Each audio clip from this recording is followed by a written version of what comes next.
Welcome to Excel with Uru. Today I'll be teaching you how to use VLOOKUP in Excel. I'll be showing you 3 examples on how to use VLOOKUP. Before we start off, let's look at the function arguments of a VLOOKUP. The lookup value is simply what you want to look up for. The table array is where you want to look for it. The column index number is the column number in the range containing the value to return. And range lookup is a logical value to find the closest match in the first column, which is sorted by ascending order. True means to find the approximate match, and false means to find the exact match. Let me show you 3 examples for VLOOKUP. Let's look at our first example.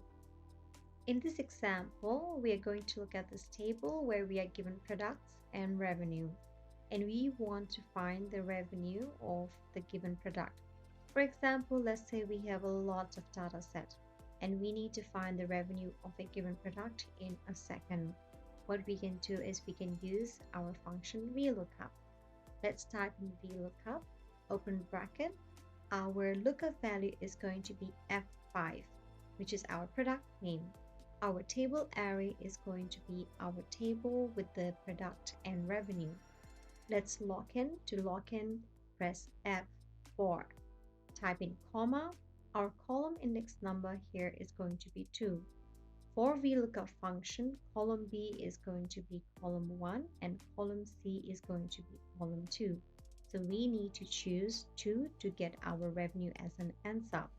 Here we need to choose false because we want the exact match when we are typing in our formula for VLOOKUP. Let's type in false and then close our bracket.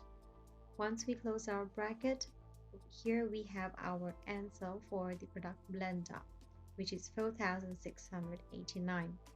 Let's say you're asked by your teammate to find the revenue of another product. Let's say in this case, a toaster.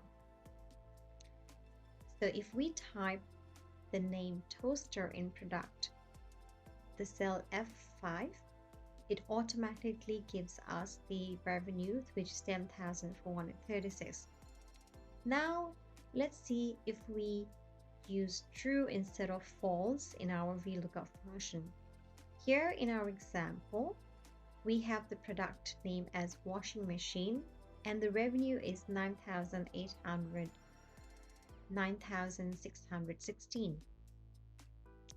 In this case, we have used false as our range value. But what happens if we use true? If we use true, which is the approximate match, it is going to give us the wrong answer. So please make sure when you use a VLOOKUP function to use false as your range value or 0. This will give you the exact match, and that is the answer we want when we are using our VLOOKUP. Now we'll go to our second example.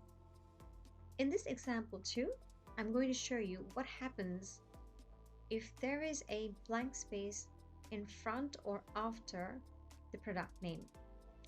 Let's say we are using our VLOOKUP function similar to what we had done before.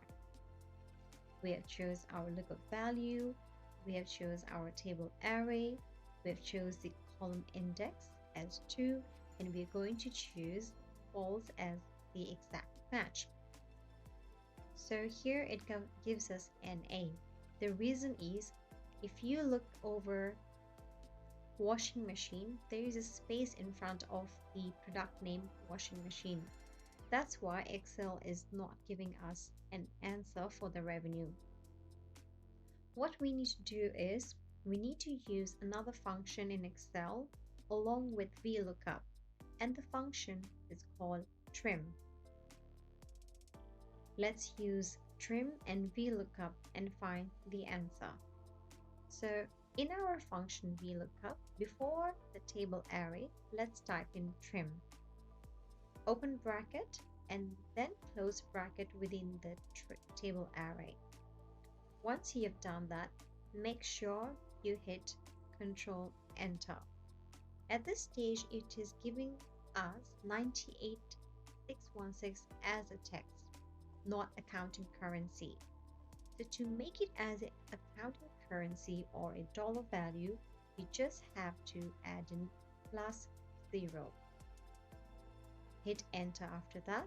Now you have an answer to your question.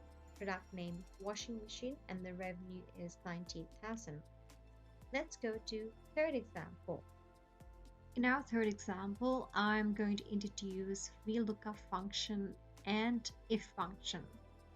So what we are trying to achieve here is if the revenue is more than 100,000, then we want Excel to tell us if target has achieved. And if it is less than 100,000, then we want Excel to tell us target has not achieved. So how to do that then? First of all, we are going to type in our if function. In here, our logical test is going to be our VLOOKUP formula. We will type in the VLOOKUP formula. We will have our lookup, table array, and column index and our range lookup as we had in our example 1 and 2. After that, we are going to have our first logical test, which is going to be our VLOOKUP formula more than or greater than 100,000. So this is going to be our logical test. If the logical test is true, then we want Excel to give us target achieved. And if the logical test is not true, which is if the revenue is less than $100,000, we want Excel to tell us target not achieved. So we are going to type target not achieved and we are going to close the bracket. Once we have done that, it will give us an answer. In this situation, it will not give us the number, but it will give us the text because we have used if function with VLOOKUP. So in this example over here, the product name we have chosen is washing machine. And since the revenue is less than $100,000, it has given us the answer target not achieved. So today in this video, I've shown you 3 examples. We have gone through the basic VLOOKUP formula, we've used VLOOKUP and trim, and then we've used VLOOKUP with if function. Please try this yourself. I'm going to link the Excel file in this video and let me know if you have any trouble doing these VLOOKUP functions, and I hope you have learned something new. Please subscribe to my channel and please like this video if this has helped you. Thank you.